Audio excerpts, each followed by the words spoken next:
My name is Josh Miller. I own Riverstone Kennels, and I've been training gun dogs for more than 16 years. I have field trialed, I've hunt tested, but at the end of the day, I'm a duck hunter. You might find that the duck in our Duck Dogs podcast is spelled uniquely. The UK stands for my British Labs. I love my British Labs. I love what they offer me, both as a part of my family and the high motor in the field. As you're going to find, I have some pretty special dogs. Follow along in our podcast series here as we talk about both in the field hunting and in the field training situations that will hopefully help you progress with your dog at home.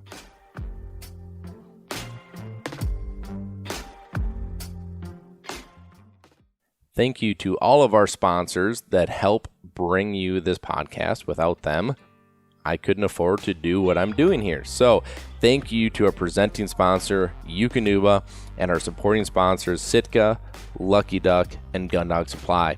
We had a lot of companies we could have worked with through this process. We narrowed it down to these four because I firmly believe that working with the right people and the right companies is much more valuable long-term than just working with people, just any people, working with just any company. So thank you so much, DUK, Sitka, Lucky Duck, and Gun Dog Supply.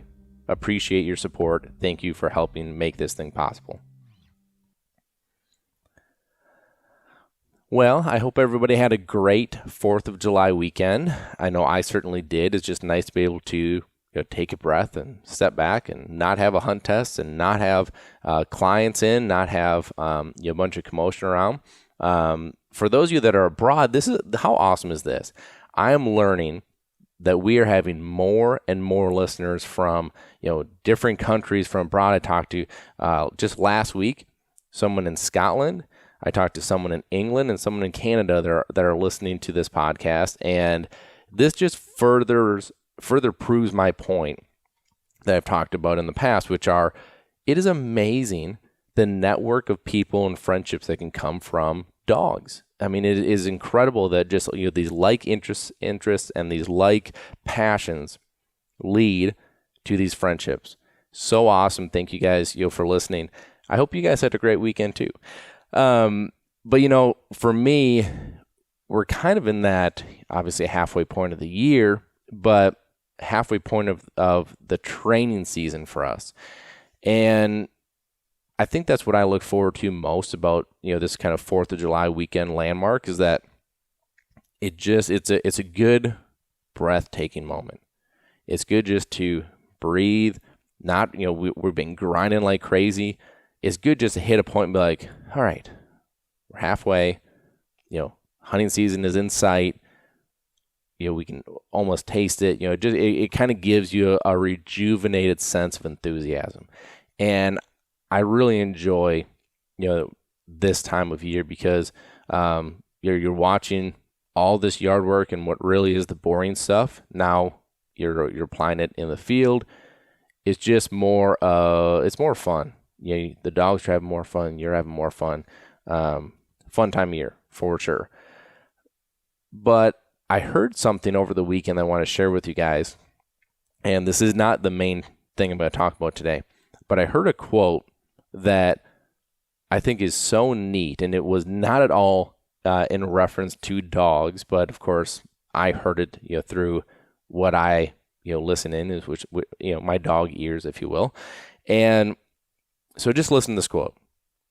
We were talking about professional sports. We were just, having a couple of drinks and hanging out. And a friend of mine, kind of in our friend group, he made the comment that he said, I might not get the words exactly right, but it's something like, you don't just fall in love with the sport, you fall in love with an athlete. If you think about from a sports perspective, I would say that's definitely true. There's certain athletes that you fall in love with and you follow them, and you cheer for them, and it makes you more engaged in the game, and you want them to be successful, right? And I would say for those of us that are sports enthusiasts, I could say that you can probably find someone that you identify with that, right? But as I heard it, You don't just fall in love with the sport, hunting, competing with your dogs. You fall in love with the athlete. You fall in love with the dog, right? I don't know if that saying could be more true. I can't think of a venue would be more true in than our dogs. I have clients that they hunt today because they got a dog, and the dog got them into it. They weren't outdoors men or women before, but the dog and falling in love with the dog and having fun with the dog got them into the sport. How neat is that? I would say the majority of people that we work with say the same thing. They say, if it wasn't for my dog, I wouldn't go hunting. I would rather not go than go without my dog. Can you identify with that? I can. It's just not the same when you're out there without the dog. I have specifically one individual that I'll hunt with once in a while, and his dog is, she's just a bitch. She is going to seek out a fight every time. And so, if he's the one that gets the field, obviously he's going to bring his dog. She breaks, she barks, she's noisy. It's just a complete mess. But she's not from us. I did not breed that dog. I did not train that dog, just to be clear. But I'm not going to put, especially my young dogs, I'm not going to put my dogs in that situation. So I end up leaving my dogs at home. And I don't enjoy those mornings. I don't enjoy going out when I don't have my dog with me, right? I work for this all year long. I want to have my dog there. I think a lot of us can relate to that. I just thought that was so neat. You don't fall in love with the sport, or you don't just fall in love with the sport, you fall in love with the athlete. So true for us. Especially now with hunt test season coming along, I think I'm seeing more and more people get involved in this. And I really think that a lot of this has to do with COVID. So many people were stuck at home with not a ton to do, which gave them more time, if they took advantage of it, to funnel into their dog. Funnel that enthusiasm, funnel that focus, funnel that time, and their dogs got better for it, and they enjoyed it. So now, because they loved working with the dog, now they want to take it to the next level. Now they want to see where they stack up. Now they want to see, what do I have to reach to climb to the next level, right? And I think that's what's so fun about this, is people are enjoying working and handling their dogs. Isn't it funny that a worldwide pandemic was what made people open, some people anyways, open their eyes to that?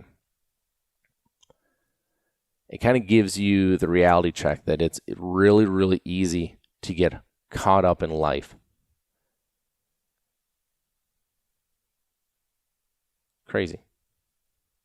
So fun to see these new people getting into this. I love it. So now that I shared with you that, which I think is a fun thing, let's talk about a very controversial, or becoming very controversial. It's already controversial overseas with my friends overseas. Let's talk about a very controversial topic, which is e-collars. And I want to give you my take on this. So I feel like when I lay stuff out like this, I feel like anyways, hopefully it's perceived this way, I do a good job of showing, like, I see both sides of the fence, and here's, and I'll do that here too.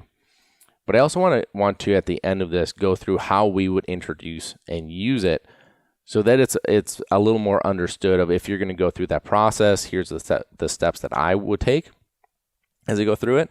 But I think also it will shed some light, maybe if there's someone out there that is dead set against it, maybe giving you a peek behind the curtain of how I would go through the process might just help you look at it maybe a little differently. So let's dive right into it. And my challenge to you is, if you are dead set on one side of the fence or not, pro e-collar, anti e-collar, if you're dead set on it, please just listen to this with open mind. That's all I ask. Open mind, open ears, just go into this and just soak it in. You can still stay on your side of the fence, but just kind of take a peek on this, with me. So the first thing that I get that is really, I think, very comical is, especially here in the States, I get a lot of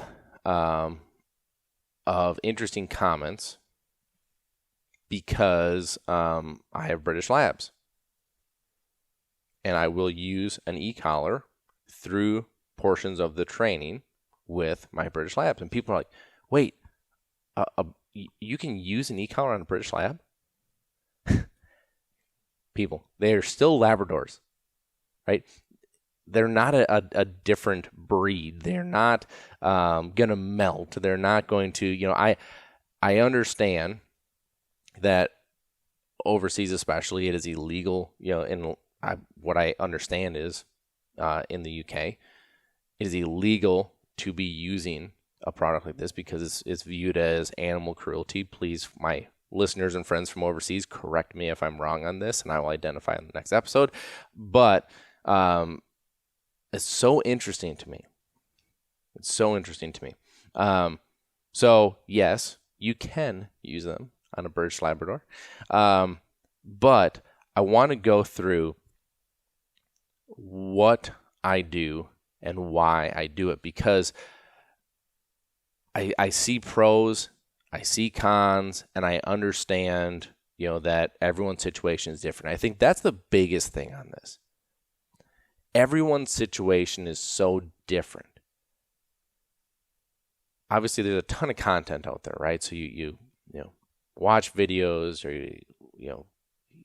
Facebook or Instagram, stories. I don't know how someone can sit there and say you should not use an e-collar. And the reason I say that is because if used correctly, this is a tool that does a number of things. It adds clarity. I'm going to explain why. It adds instant communication at a distance. I'll explain why. And I think the communication side of it, of being able to communicate with your dog at any distance is a big deal. Now, I've heard people say the only thing that I've ever had someone come back on me with, the e-collar side of it and say, that someone should not be using it is that, because it obviously takes longer. Again, I'll explain why in a second, but it'll take longer to go through the training process without it. The only rebuttal I've ever gotten is people should spend more time with their dog then. I just had a client last week pick his dog up. He is a single father with 3 kids, full-time job. Are you going to look that guy in the eye and say you don't deserve to have a dog because you don't have the time to train as much as you'd want to? No. That dog is a part of the family. He loves to hunt. The kids will go out hunting with him. But no, he doesn't have the time to be training nearly as much as he wants to. Now, that's one of the reasons that he sends the dog in, to me, because I can get him off the right track. But he's also not an overly wealthy individual. Not that it matters, but he's not going to spend tens of thousands of dollars every year into training, right? So when I look at the grand scheme of things, like that dog lives a fantastic life.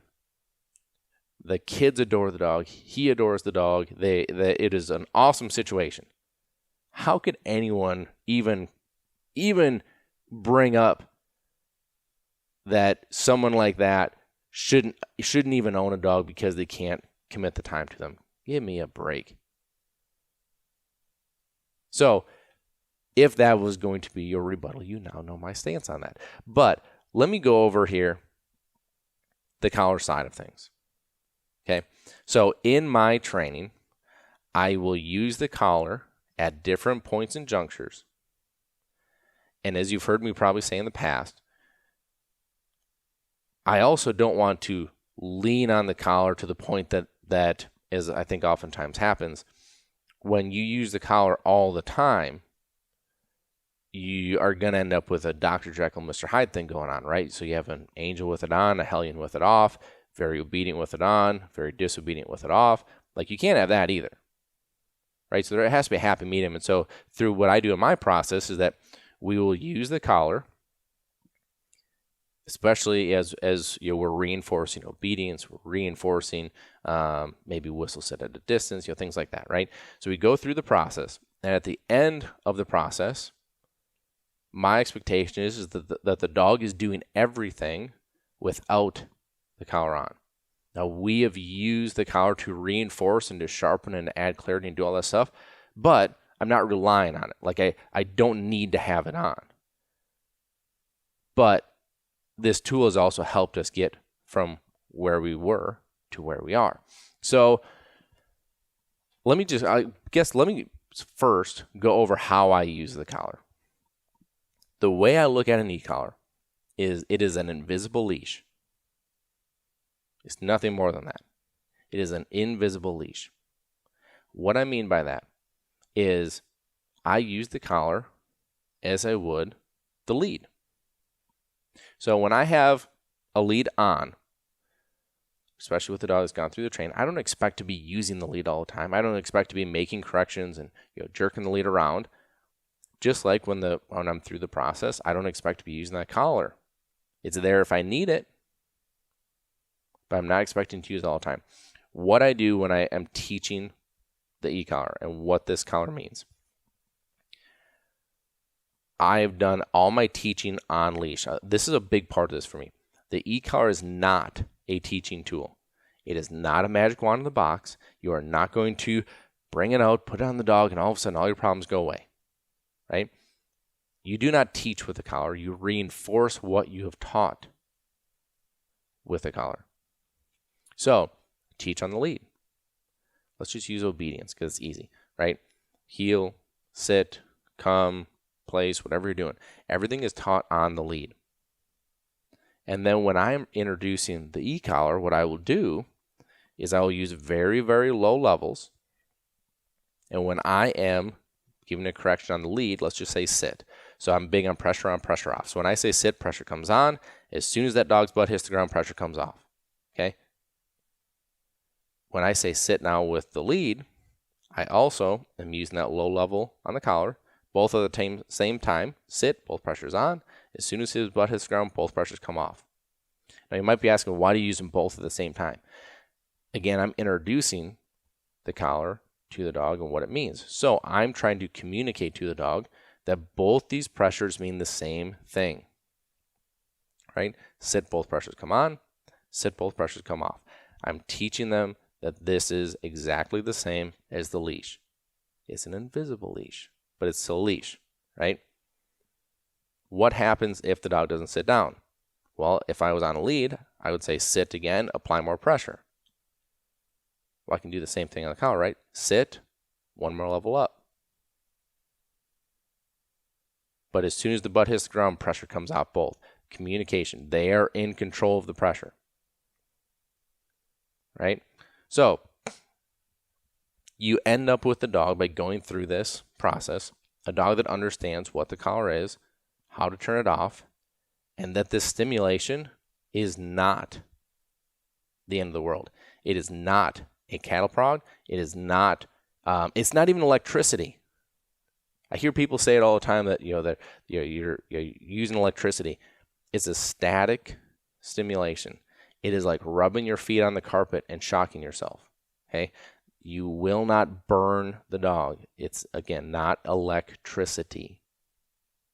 It's a static. So,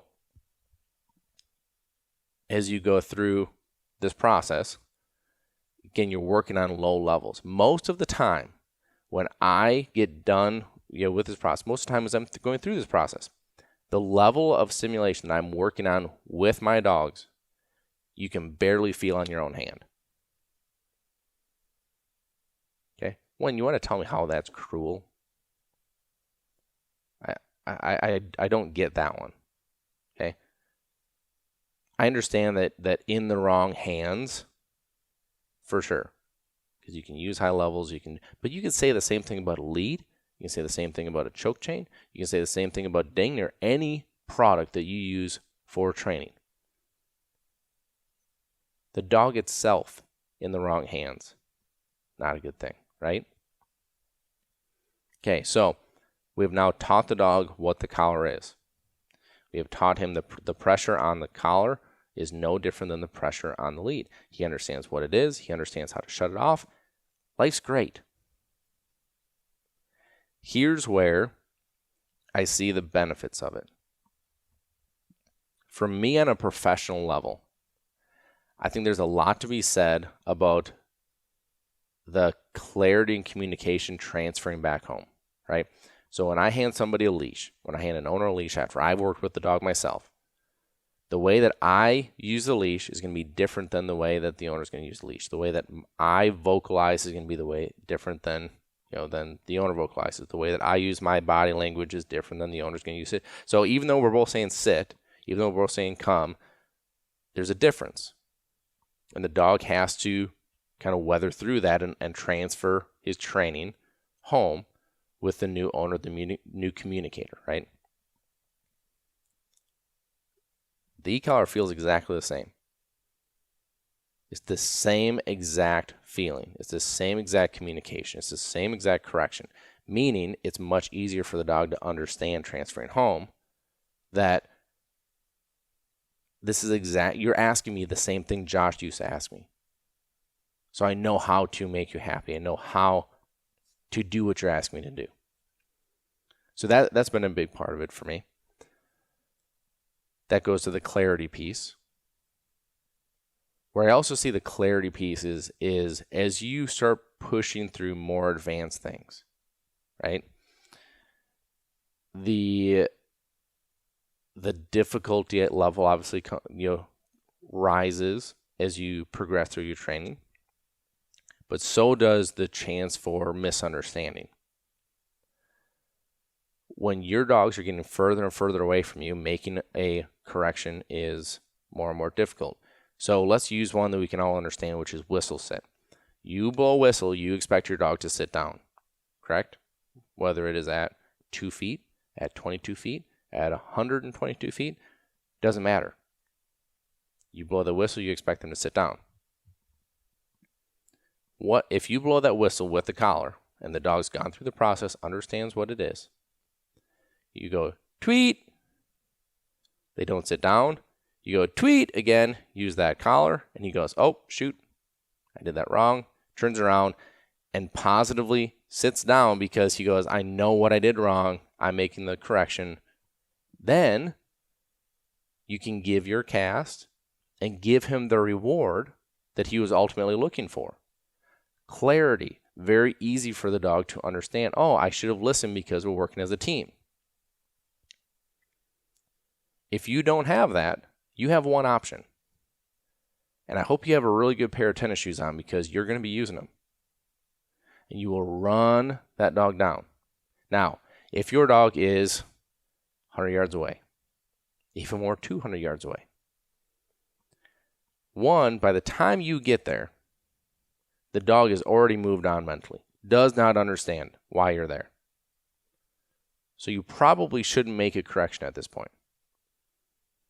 Now, more times than not, by the time you've gotten there, because you are still mentally engaged in it, your emotions with every stride and with every huff and puff that you've taken, because we're probably all a little more out of shape than what we'd like to admit, certainly more out of shape than the dog, you get there, you're a little pissed off, which means unless you are very good at controlling your emotions, you are going to do something that you probably will regret and probably would not have done otherwise, right? Want to tell me which one is easier on the dog? That light correction on that collar, or you getting out there and being upset and being physical with the dog? Now, where I've really seen the probably the biggest benefit, I would say, of the collar is in this situation. I have seen and heard stories of, anti-e-collar people that the dog breaks in a hunting situation. And they run out there and they smack the dog around, they throw him back in the blind. By the time you've done that, that dog does not understand why he's being corrected. He has probably a bird in his mouth, and you're coming out there being upset at him. Think about how mixed of a communication that can be to especially a young dog. Okay? With a collar on, if you see that happening, you can push that button and stop that dog in the first 2-3 strides. The dog understands why he's being corrected, understands why he has to stop, which ultimately will lead to safety. You can make sure that dog is staying safe, not running out in front of the guns while they're going off. Now, some of my my friends from overseas might be listening going, this doesn't make any kind of sense, to me at all. And I would say, a little bit of a different world, right? Because, we obviously can. It's a part of our culture over here. I mean, these products have been around forever. They're much different products today than what they once were. I mean, I remember the first e-collar I ever used, you had to change the probes to change the levels. And there was no such thing as a low level. I mean, I think you could weld with that stuff. It was like, wow. Right?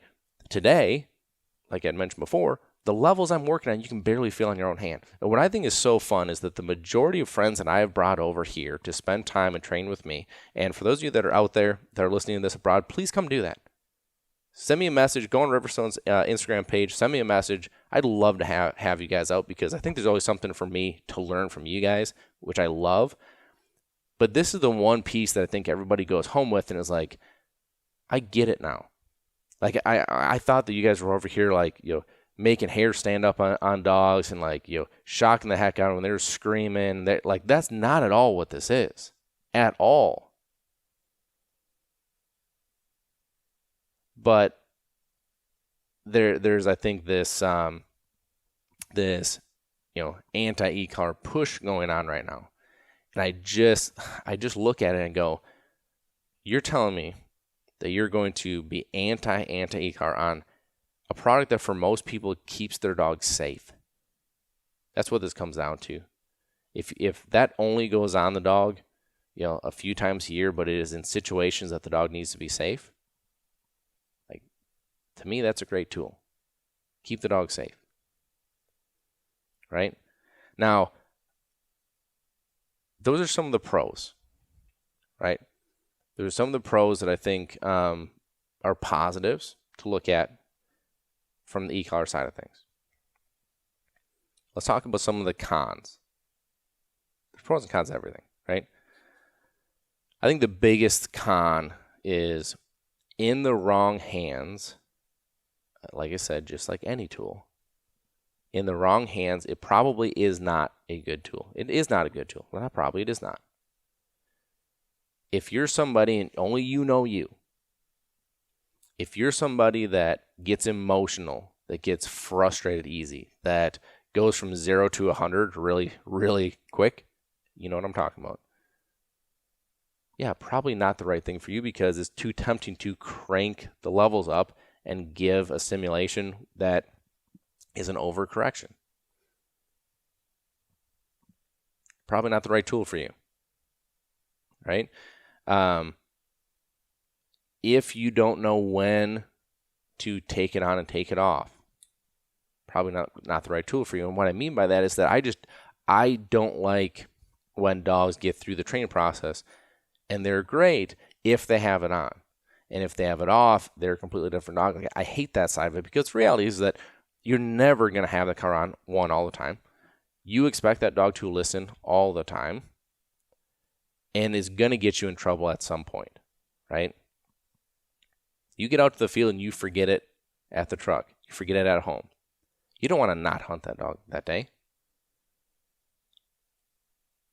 I don't want it to be something that you need to have or else. So I think that's one of the cons of it. You really need to be able to take your emotion out. But again, I think you have to do that with everything, right? Again, with the lead. If you're someone that gets pissed off really easy, probably not the right thing to be doing. Is having that dog out there. If that's something that you are just not good at, because you are going to do something that you regret.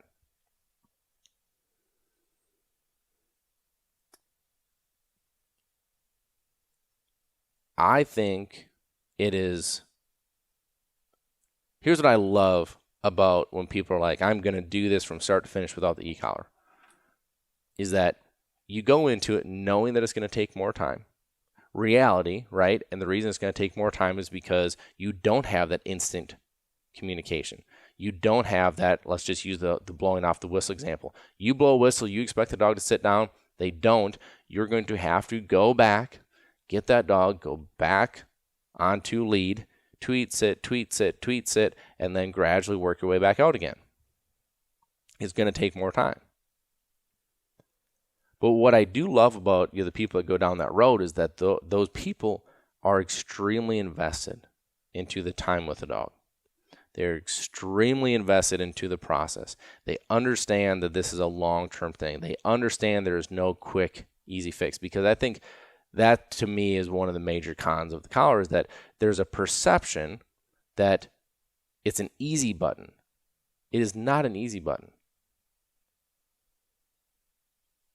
It is not is not something you should go buy the day before you go hunt. It's not a pack of shells, right?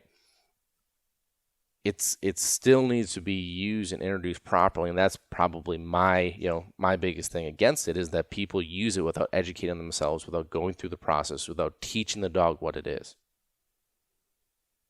Okay. Let's use an in-ground fence, for example. We hear all the time about how you put the in-ground fence up and the dog gets, and for those of you that don't know what an in-ground fence is, it's a wired fence that you put around the perimeter of your yard. The dog has a collar on. The dog will get stimulated when it hits that boundary, telling them that you can't go past this. Well, if you don't go show the dog what the boundary is, if you don't teach the dog this is what pressure is and this is how you turn it off, you just let the dog out, and the dog has been, he runs around where he has always been able to run around up to this point, gets shocked, runs back to his safety zone, which is either you or the house, sits up on the front porch and like, I'm not leaving here.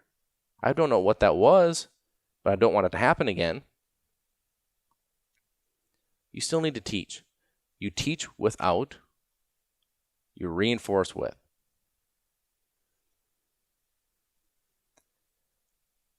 I think going through the process, whether you're for it, whether you're against it, I just love that people are spending the time with their dog. Again, assuming that you're going through this the right way, right? So, honestly, I don't care what tools you're using. I'm not a clicker guy. People love clickers, right? I'm not a treat trainer. People love giving treats. I'm not a fun bumper guy. I don't know if I've talked about this or not. I'm not a fun bumper guy. I don't love, and I understand that the kind of the old school idea was you give fun bumpers before and after a training session so that they have fun with it. So after a training session and there's been a little bit of stress and you're trying to make progress, then it's fun. So here's why I'm not a fun bumper guy. I know this is a little bit off in the weeds, but just bear with me. I'm not a fun bumper guy because biggest reason, I have seen more injuries and heard of more injuries happening during quote-unquote fun bumpers than anything else because they're out of control. If you guys don't know what I'm talking about with fun bumpers, it's basically out of control retrieves. It's the up, throw it, the dog's going 100 miles an hour, the bumper's bouncing and moving, or the tennis ball, whatever it is, and of course the dog's twisting and turning and sliding and moving. You want to talk about a really good way to hurt a dog? Fun bumpers. I've heard everything from torn ACLs to using a stick to do this and the stick going through the roof of the mouth. I mean, I just don't see the benefit. Plus, I think you've unraveled probably some of what you were just working on, trying to progress on with your training. And then on top of the whole thing, If I have a dog that is being steady at my side, that is marking, that is releasing on his name, that is bringing everything back to heel, to hold, taking it from, you're going to tell me that wasn't fun for him? It's still fun. Now, you may have to loosen the screws up and with your verbiage, with your voice inflection, with your body language. If you have a dog, and you know what dog you have, right? If you have a dog that is just very apprehensive and nervous and needs that reassurance, well, yeah, do that. But I just don't, like in most 99.9% of cases, I just don't see where the quote-unquote fun bumpers give you much benefit. But I guess where I'm going with this, back to before I got drawn off into the weeds, which I do a great job at that, don't I? Like, I draw myself into the weeds all the time. Whatever tool you're using, I don't care as long as you are making progress with your dog. That's the important part. And everybody's progress is going to be different, right? My standards are probably different than your standards, which are different than your buddy's standards, which are different than his buddy's standards.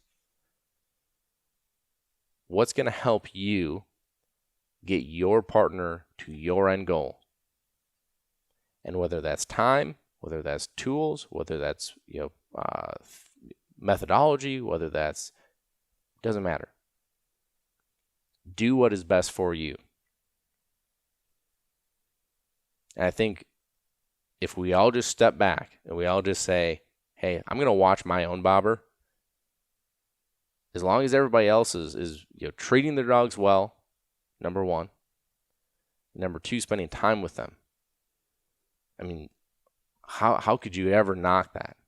And that's what kind of kills me with the whole, I've heard people be anti-e-collar on social media. I've heard people ridicule people for being anti-e-collar on social media. Does it really matter? You guys, be you. Be you. Be you. Be what is best for your dog.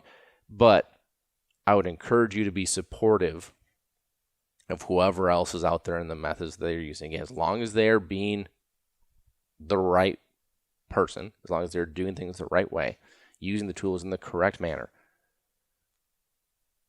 I think there's a lot of these tools that can help us. And I think being open-minded on this, I think is important. So, to recap, you can use an e-collar on a British Labrador without having them melt. It is okay. Joking. But go through and use these products the right way. Don't teach with them. Reinforce what you've taught with them. They are not a magic wand. They are not an easy button. But it will help add clarity. And it will help add safety. Just thoughts. What's best for you? Hope you guys have an awesome week. I know that this was, I'd say, like I said, a little more controversial, if you will. Shoot me a message. Go to the Riverstone Kennels Instagram page, and I'd love to just hear from you. I'd love to hear from what your thoughts were on this episode here, and we'll kind of love your input on it, especially those of you guys overseas. Like, I know this was probably very, very foreign. Love to hear your feedback on that. So make sure Riverstone Kennels, shoot me a message. Thank you guys so much. Have an awesome week. Go be you. Thanks for listening. Be sure to follow us on Facebook and Instagram. Leave us a review on iTunes, and a special thank you to DUK, because without them, we couldn't do what we do here, bringing this information to you.